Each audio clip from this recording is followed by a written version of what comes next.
হিয়ারিংয়ের notice ধরানো হয়েছে 20,000 মানুষকে।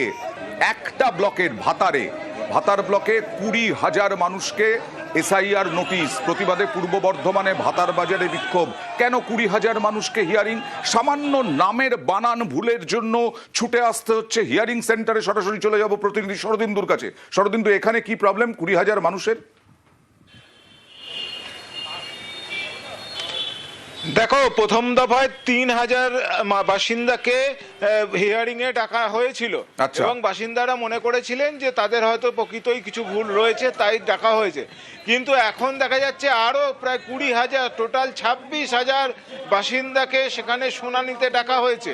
এবং এই যে বিক্ষোভকারীরা, তারা বলছেন তাদের বাড়ি কারো 25 কিলোমিটার দূরে, কারো 30 কিলোমিটার দূরে, বৃদ্ধ, তাদের শারীরিক অসুস্থ, প্রত্যেককে একেবারে গণহারে শুনানিতে ডাকা হয়েছে।